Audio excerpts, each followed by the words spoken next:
What's going on, fellow beer nerds? Today we're going to be reviewing the second part of the Offshoot Beer Company's IPA release. Apparently they're doing them in binary pairs of 2 beers each. The first one we had was Cart, so click on the video in the link to see the first part. And now this is Horse. This is their double IPA. This beer clocks in at 8.2% ABV. Its ingredients are a little bit different than the other one. They're using Citra hops, whole melon, Simcoe. They're using 2-row Pilsner rolled oats for their malt, and they're using Barbarian yeast. It seems to be kind of their thing over at Offshoot Beer Company. But here we go. We're going to go ahead and dive into it. As always, I got the trusty beer note-taking journal here to jot down any ideas and anything about this beer that I've got while they're fresh in my mind.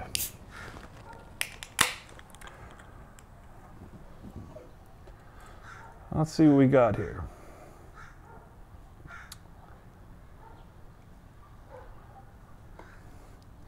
Now, for those of you who probably watched the other video and probably said, that's not a proper pour, sir, you're correct. I'm sharing this with my mother because she's the one that bought these. So I'm giving myself a smaller pour because good beer should be shared, right? You shouldn't drink it all to yourself. That's kind of messed up. So share good beer.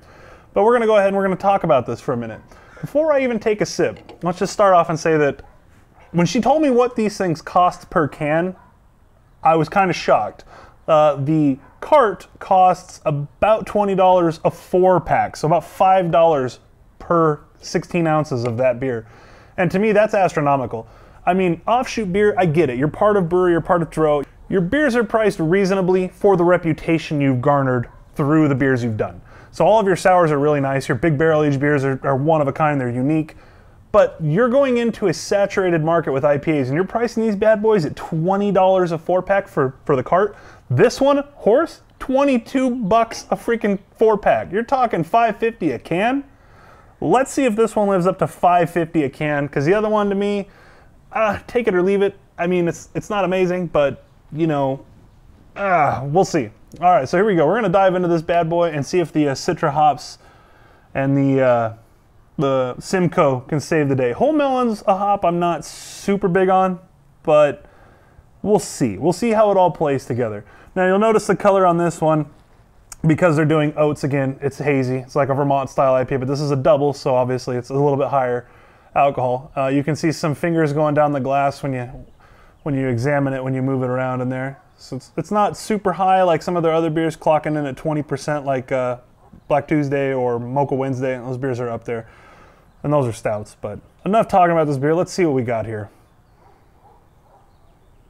I like that aroma. That aroma is fantastic. It smells, and if you're watching this, anybody from Offshoot, I'm sorry, you're probably going to hate me. It smells an awful lot like Sculpin. Sculpin's done with Amarillo and Simcoe, and you're using Citra. Now, Citra's a little bit more pungent, a little bit more grapefruit rind than necessarily grapefruit, but it has that smell, that huge citrus smell, and it reminds me directly of Sculpin. Now I get what you're going for. You're going for an East meets West in this beer, but I'm not sure, man. I mean, again, at $5.50 a can, do the West Coast people here in the area, because you're in Placentia, do they really want another Sculpin style hop choice? Now enough about my kind of crapping on this beer. Let's actually give it a taste and see what we think.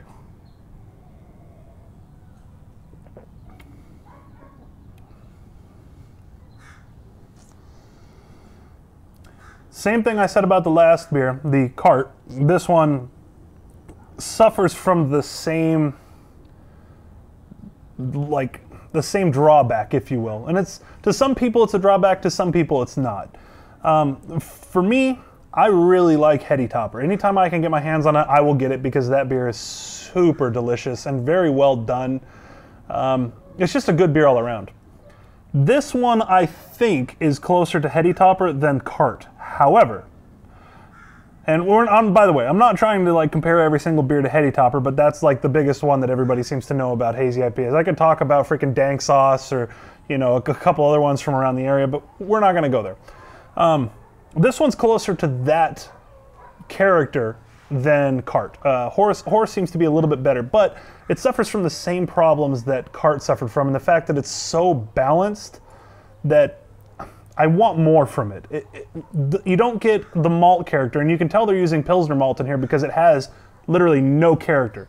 The last one, you could taste the Vienna malt. You could taste that honey sweetness. In this beer, there's none of that. All you get is basically what you're gonna get if you do a single malt, single hop beer, which is your 2-row, and you get a little bit of the oats. I'm not gonna lie, the mouth feels there from the oats, but you basically get your single malt experience for a beer, which most of the time when you're going single malt character in your beer for body, you wanna go single hop because it's supposed to be pungent and kick you in the teeth and be like, damn, that's showcasing this hop. This beer is like a smash beer that went awry, and then they kind of like you added Simcoe in it and added oats to make it hazy. Now I know obviously that's not what happened because they planned this beer out, but it is a little bit of a detriment. It's not to say it's bad because this is much better than Cart, but again, I want more from this beer. It's not horrible. The aroma is fantastic. It's very pleasant, and the thing it does very well is it hides its 8.2% alcohol very, very well underneath the oats and the hop choice. The sweetness from the alcohol plays well with the Citra. The Citra hops are kind of notorious for hiding alcohol content because of their pungency. So you're going to get a really, really pleasant citrus and grapefruit aroma, and you're not going to get a lot of alcohol sweetness. It just kind of balances all out. And they did a very good job with that. Now, Offshoot beer may be going for the balanced approach. I'm not sure. But after having that beer, again, second time I'm going to mention it in the second video I'm going to mention it in, the Path of Yeast Resistance was dank, it was bitter, it had a nice dry finish with a medium body. It was everything I could possibly want from an IPA, from a brewery that's as well respected as the brewery or Offshoot Beer Company. They're one and the same. I really, really was hoping for something kind of like that in this can, but alas, that's not what we got. Instead, we've got something that's very balanced, very approachable, and very drinkable, which is kind of dangerous being at 8.2%. For a lot of people, anything above 6, if you're not into craft beer, will get you on the limit with one full pint. So that's kind of dangerous at being that easy to drink, but I digress.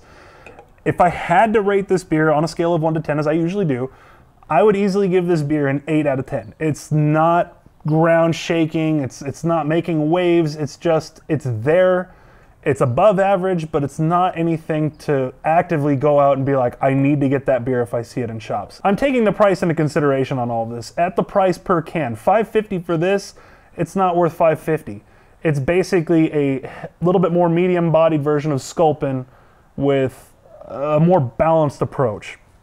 And we all know the price of Sculpin. It definitely is not $5.50 per 12 ounces, or 16 ounces in this case. So it's not $4.75 for 12 ounces per can. Let's just be real. Offshoot's proud of their beer, and they should be, but I think they really need to reevaluate their pricing structure for this stuff because they're new to the game. You know, I mean, I know it's brewery, and I know people are going to jump at the name Brewery-Hero. They're bringing out an IPA. Oh my gosh. But let's be real, for the other offerings out here in the Southern California area, this just doesn't stack up. It's not an A+ beer. If you want something that's hazy and in your face and big, and you're in Orange County, Placentia, you're around where they make this beer, do yourself a favor, drive to Murrieta and go to Electric Beer Company. I hate to say it, they have canned offerings, follow them on Instagram for that stuff, and I'm not plugging them because I have no affiliation with them, I just really like their beers. But again, it's the brewery. I was hoping for more, and I'm just a little bit let down. But by and large, great beer, easily approachable, nothing to write home about, but worth tasting if you have a friend who maybe has some and you want to give it a shot. It is worth trying. I wouldn't say pass it, but the price is off-putting for many, many people. All right, that's going to do it for me. This is Chris. If you guys found this video helpful or useful, go ahead and give it a thumbs up. If you didn't, give it a thumbs down. Leave a comment below. As always, I appreciate it, and thank you.